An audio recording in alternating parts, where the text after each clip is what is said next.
Bonjour à tous, bienvenue sur la chaîne Échecs et Pédagogie pour votre tactique du jour. Salut Romu. Salut Laurent, salut à tous. Aujourd'hui, la partie entre les joueurs Reviakin et Tripolski, une partie par correspondance en 1988. Comme d'habitude, on vous invite à mettre en pause la vidéo, cherchez bien les signaux, essayez d'être le plus complet possible dans votre calcul, de bien réfléchir à toutes les possibilités de l'adversaire, et quand vous aurez trouvé, vous remettez en lecture la vidéo et Romu va tout vous raconter. Donc ici on va, comme toujours, vous êtes maintenant habitués et aguerris dans ce genre d'exercice. L'idée est de regarder les différents signaux que la position nous renvoie. Comme toujours, on essaie de regarder la position du roi adverse en priorité. Donc on voit que le roi en F7 est un peu bloqué par son fou en G7, par les pions en G6 et F6, par sa tour aussi, il ne peut pas reculer sur la case F8. Il est aussi un peu limité par le pion D6 qui lui prend la case E7. Et en fait, on voit qu'à sa disposition, il n'a que les cases blanches, la case G8, la case E6 et la case E8. Donc naturellement, on va essayer d'utiliser une de nos pièces pour contrôler ces cases blanches, si on souhaite bien évidemment s'en prendre à ce roi, ce qui est, vous imaginez le cas. Et on voit que dans l'armée blanche, la seule pièce qui peut vraiment, en tout cas qui est capable de viser ces cases blanches, c'est la dame D1. Malheureusement, on ne peut pas aller tout de suite sur la case D5 puisque la dame B7 veille au grain. Et si on faisait un échec en B3, les noirs pourraient tout simplement interposer le pion avec C4 et on n'aurait pas de menace à suivre qui serait très intéressante. Donc on sent bien que la case D5 nous tend les bras, mais la dame B7 veille au grain.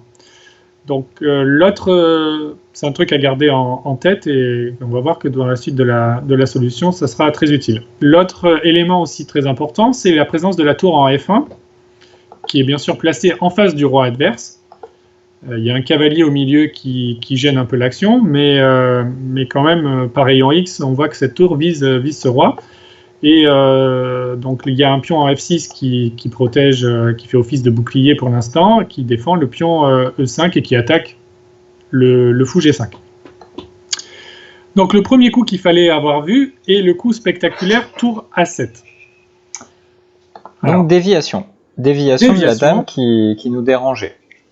Oui, totalement. On a dit que cette dame nous embêtait et contrôlait la case D5, donc on essaye à tout prix de la dévier par ce coup tour A7. Ok, alors qu'est-ce qui se passe si j'accepte le cadeau? Donc si tu acceptes le cadeau, la dame blanche peut maintenant aller sur la case D5, donc c'est ce qu'il faut faire, dame D5 échec. Le roi est forcé d'aller en E8, on continue à s'incruster sur les cases blanches par dame E6, roi D8 est forcé, et dame 7 fait échec et mat puisque le roi se retrouve bloqué également par la tour en C8 et le pion D6 dont on a déjà parlé.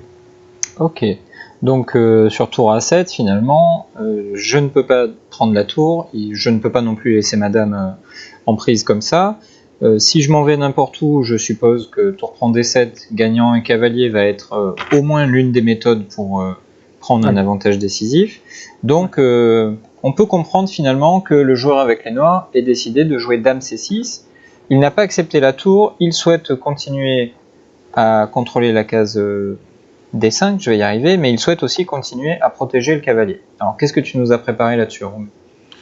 Moi, pas grand-chose, mais Reviakin a vu un peu plus loin, et donc tout à l'heure on parlait de la case D5, mais on parlait aussi de la tour F1 qui était postée en face du roi adverse, et le pion F6 qui fait office de bouclier, donc, dont on parlait tout à l'heure, peut s'avérer être cloué si le cavalier F3 disparaît.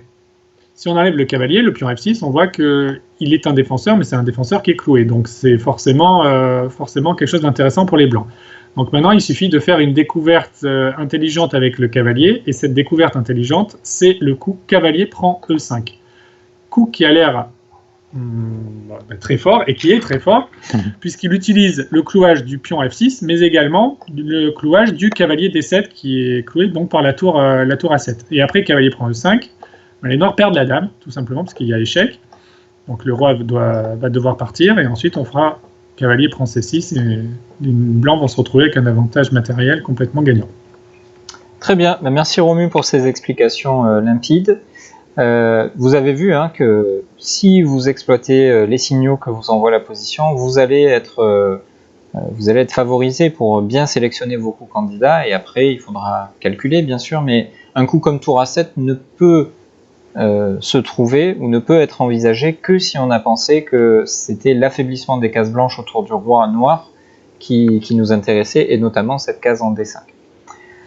Comme d'habitude, on vous invite à liker la vidéo, à vous abonner si ce n'est pas encore fait, à commenter, à partager sur vos réseaux auprès de vos amis qui souhaitent étudier le jeu d'échecs. On vous remercie, vous êtes de plus en plus nombreux à nous suivre, et on est extrêmement surpris mais aussi extrêmement flattés. Donc merci à vous, et on vous dit à demain pour la prochaine vidéo. À demain, au revoir.